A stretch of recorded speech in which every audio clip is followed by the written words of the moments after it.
YouTube, Rook here from Rook Geek Goodness, my little channel on the web for all things geeky and cool. In this video, guys, we have another action figure review. A figure I wanted to do a review for as quickly as I possibly could, mainly because I just got him very recently. Not really on a toy hunt, but I found him out in the wild, and I think, you know, he's the baddest MFer in the Star Wars galaxy. Who are we talking about? Samuel L. Jackson's iconic Mace Windu from the Star Wars Black Series number 82. And this is a really cool figure. Great representation of Mace Windu. Samuel L. Jackson, as I mentioned, played this character during the first set of Star Wars movies, the prequels, if you will, episode 1, 2, and 3 of iconic fame. And this is a really cool figure, both for positives and there's some negatives, which we have to touch base on in the breakdown segment. Speaking of breakdowns, we'll do a full breakdown of this figure. We'll look at the packaging as a whole, we'll look at paint, articulation, and accessories, and conclude final thoughts for you, the viewer. Should you spend the money and pick up the 6-inch Star Wars Black Series Mace Windu figure number 82? Stay tuned, guys. We'll go to a breakdown. Alright guys, we're in a breakdown segment looking at the Star Wars Black Series figure number 82, Mace Windu. And the very first thing we always do in a breakdown segment is look at the packaging and design. There's your typical window box display that you normally see for the Star Wars Black Series, the black display box with the red trim on the sides. Of course, at the top we have the Star Wars Black Series logo. We have the figure within, as you can see right there. He has his accessory on the side, which is the purple lightsaber. He is showcasing his Jedi robe, as you see him showcasing right there. At the bottom you have the Mace Windu name and a nice shot of him right there with, of course, the Hasbro logo. On this side you have Mace Windu listed as well as the name Mace Windu. On this side, the red stripe, as I mentioned before, number 82. Get a little closer so you can see it. At the top we have nothing as always, and on the back of the packaging is a little bio in different languages you can read up on him. Of course, the Star Wars Black Series number 82, that same shot that you saw right here, which is on the back of the packaging right there. So let's actually continue the breakdown segment and get this figure out of packaging. Alright guys, we have a Mace Windu figure out of packaging. The very first thing we do when we take a figure out of packaging is look at the paint and articulation. This is a really detailed figure. I love the way it looks. I'm going to get a close-up shot here so you can see the face sculpt of Mace Windu, of course, Samuel L. Jackson fame. Looks very similar to the actor. Looks very close to what you would see in the movies. I love the way they designed his head. Looks, like I said, very similar to Mace Windu that you would see in canon in the movies for episode 1, 2, and 3. One thing to really take note, and you really see it showcased here as I spin the figure around, first and foremost is the Jedi robe that you see here, this brown robe that he's sporting here. This is a soft goods material, meaning it's made of cloth. That's the terminology of soft goods. You see like a stitching on the back here of the hood. It flows well on the figure. The biggest problem I have, of course, is the hood itself, which really doesn't fit in place or stay. It of course, is a hood, and you, of course, can pull the hood back. It kind of gets in the way. It doesn't fold the way you think a hood really should fold. And the biggest problem I have with this robe itself, again, it's soft good material, but it really hampers the articulation of the figure. So when you start trying to pose the figure with the robe on it, you really can only get so much amount of movement out of the figure itself, mainly because of the bends in the robe that you would normally see. It sort of hampers, again, the articulation of this figure. One thing I do like is this robe is removable. So back in a second, let me take the robe off the figure and continue with the further portion of the breakdown. Alright guys, we have the robe off the Mace Windu figure. As I mentioned, it's a soft goods material. As you can see here, there's nice little stitch work across the hood and these seams you see on the back of the robe right there, which gives it a way it will flow and keep the robe sort of contained. So it is a nice accessory, which I call it an additional accessory because that's really what it is. So moving on to the figure itself, and let's look at the articulation here. Again, great head sculpt of Samuel L. Jackson, Mace Windu. Head can go 360 with no hindrance, and you get some up and down movement. Arms can go out to a full T, but mine has an issue with this arm right here. I'm thinking it's just mine. It's not how all the figures are doing it. I would make the assumption.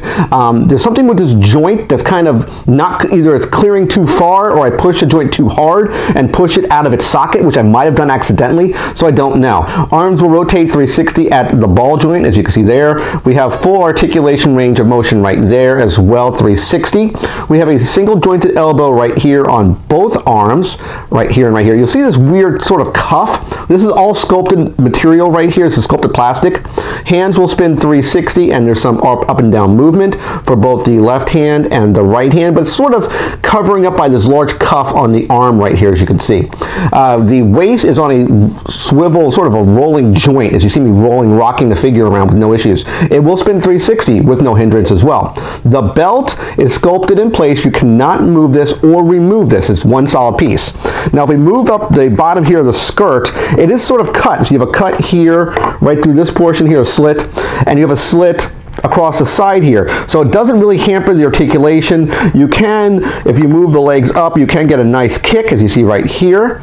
The legs, if I move the skirt out of the way here so you can see the full bottom portion of the articulation, we move it around, so to speak. The leg itself will spin 360 at the thigh cut, at the quad. You have a nice, really nice double jointed knee right here. You have to pop the knee, so you get one pin right here, so you can see. Below it there's another pin which pops the knee joint right here. So it's sort of pops up right there. It's hard to see because it's white. It's a white knee with white pants. So you can do that. There is no articulation, what I'm seeing here, on this portion of the calf, but you have it on the foot 360, and you have up and down rocker on the foot itself. So you got 360 here, can spin all the way around, and again, rocker rotation on the bottom portion of the leg. I like a large amount of articulation you can get out of this figure. You get a lot of poses, a lot of dynamic poses out of this figure as well. I don't know what the deal is with the shoulder joint. Again, probably just me. I maybe push the joint past the point where it needs to be, and you probably can push the joint back up, but I'm not 100% sure. So we have one accessory with the robe. Let's talk about his most iconic accessory, that being the purple lightsaber. This is a telltale sign of Samuel Jackson. It's a little trivia for you guys. If you don't know, any movie that Samuel Jackson has starred in, he has some type of color purple on his being. He does that through all of his movies. He might have a rose or a pen, some type of purple decoration. And he actually asked George Lucas, when he became the role of Mace Windu, can he have a purple lightsaber? And that was one of the things that George Lucas allowed him to do. Now, if we look at the detailing on the hilt, you can look at this, and it's pretty much the telltale purple lightsaber hilt that Mace Windu has.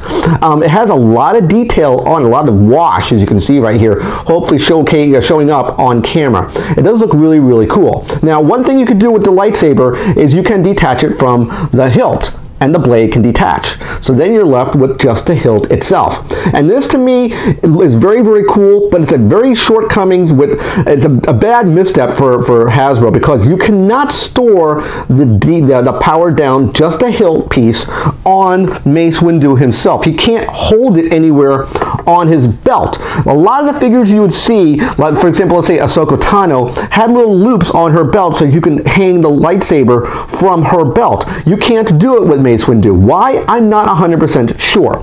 He can hold the hilt with no issues, but let me put the blade back in here. Again, there's a little nub on the end here, and it has a little hole right here, and you just plug it in place and it just snaps right on. He can hold his lightsaber with really no issues, and he holds it really, really well. Let me put it in his hand so you can see kind of what it would look like. You just slide it in, and you can get some very, very cool poses with his lightsaber.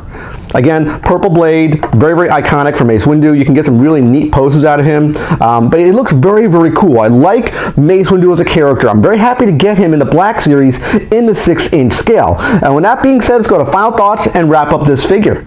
Alright guys, final thoughts on the Star Wars Black Series number 82 Mace Windu in the 6-inch scale. This is a very, very cool figure. Yes, I kind of harped about it in the breakdown segment, but this figure is very, very good and well worth the money. Yes, there's pros with this figure. The articulation, the sound, the sculpt looks good.